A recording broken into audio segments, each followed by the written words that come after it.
नमस्कार दोस्तों, आपका स्वागत है अवेकनिंग इंडिया चैनल पर। भारत की समुद्री ताकत अब सिर्फ इतिहास का हिस्सा नहीं, बल्कि आने वाले भविष्य की दिशा तय करने को तैयार है।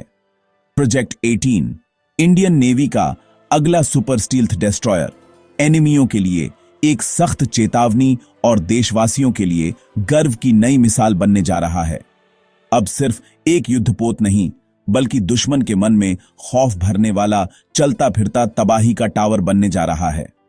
इस नेक्स्ट जनरेशन डिस्ट्रॉयर में होंगे कुल 144 मिसाइल सेल्स, यानी एक ऐसा अजेय युद्धपोत जो एक साथ आसमान, समंदर और जमीन तीनों मोर्चों पर दुश्मन पर सटीक, घातक और बहुआयामी हमला करने में पूरी तरह सक्षम होगा। यह सीधे तौर पर अमेरिका के आर्ली बर्ग क्लास और चीन के टाइप 055 डिस्ट्रॉयर को टक्कर देने के लिए डिजाइन किया गया है। टाइमलाइन की बात करें तो 2023 में इसके डिजाइन को हरी झंडी मिल चुकी है और 2028 तक इसका निर्माण शुरू होने की उम्मीद है। पहली यूनिट 2035 से पहले पानी में उतर सकती है और कुल 8 से 10 जहाजों की एक नई फ्लीट नौसेना में शामिल होगी।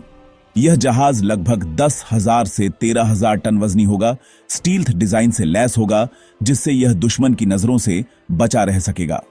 इसकी लंबाई करीब 180 मीटर होगी और यह इंटीग्रेटेड इलेक्ट्रिक प्रोमोमेंशन IEP सिस्टम पर संचालित होगा, यानी पारंपरिक इंजन के साथ साथ इलेक्ट्रिक मोटर भी जोड़े जाएंगे, जो इसे तेज, शांत और ज्यादा कुशल बनाते हैं। इसमें लगे 135 वर्टिकल लॉन्चिंग सिस्टम्स VLS में तैनात किए जाएंगे कई प्रकार के उन्नत मिसाइल सिस्टम, जिनमें शामिल हैं BrahMos ER extended range, BrahMos B hypersonic cruise missile, VLSRSAM short range air defence missile और LRSAM और MRSAM मीडियम और लॉन्ग रेंज एयर डिफेंस मिसाइलें, स्मार्ट सबमरीन टारगेटिंग मिसाइल। भविष्य में इसमें हाइपरसोनिक मिसाइलों के अलावा अत्याधुनिक एंटी बैलिस्टिक सिस्टम जैसे AAD और कुशा मिसाइल सिस्टम को भी शामिल किया जाएगा। इसके अलावा इस अत्याधुनिक स्टील्थ विध्वंसक युद्धपोत में कई घातक और आधुनिक हथियार प्रणाली शामिल की जाएंगी। इसमें 76 से मिले में OTO मेलारा नेवल गन तैनात होगी, जो समुद्री सतह और हवाई गोलों पर बेहद सटीक हमला करने में सक्षम है।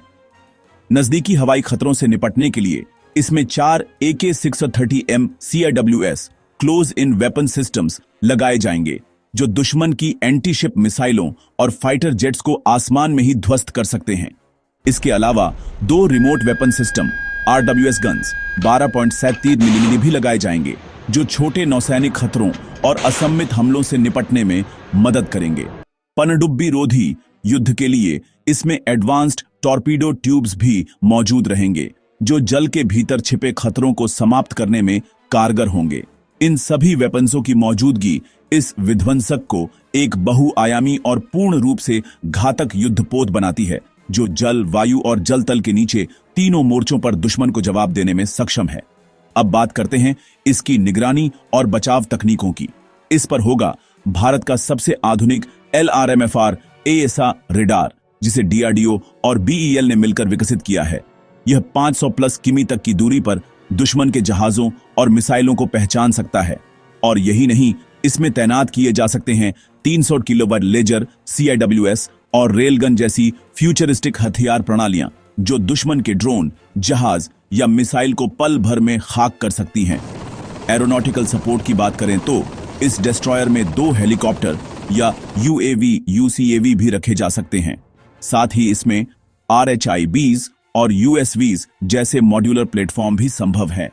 रणनीतिक दृष्टिकोण से यह प्रोजेक्ट नौसेना को इंडो पैसिफिक क्षेत्र में नई ऊंचाइयों पर ले जाएगा।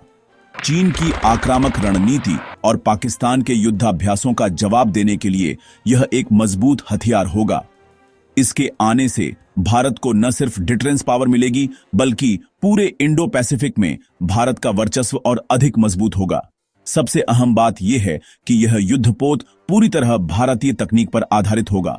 आत्मनिर्भर भारत का एक जीवंत और गौरवशाली symbol. DRDO, BEL, Mazagon dock, Mazagon dock और GRSE जैसे प्रमुख स्वदेशी संस्थानों की साझेदारी इसे एक 100% made in India super stealth destroyer बनाएगी। अगर आपको यह जानकारी पसंद आई हो तो इस वीडियो को जरूर लाइक करें, अपने दोस्तों के साथ शेयर करें और हमारे चैनल को सब्सक्राइब करना न भूलें। जय हिंद।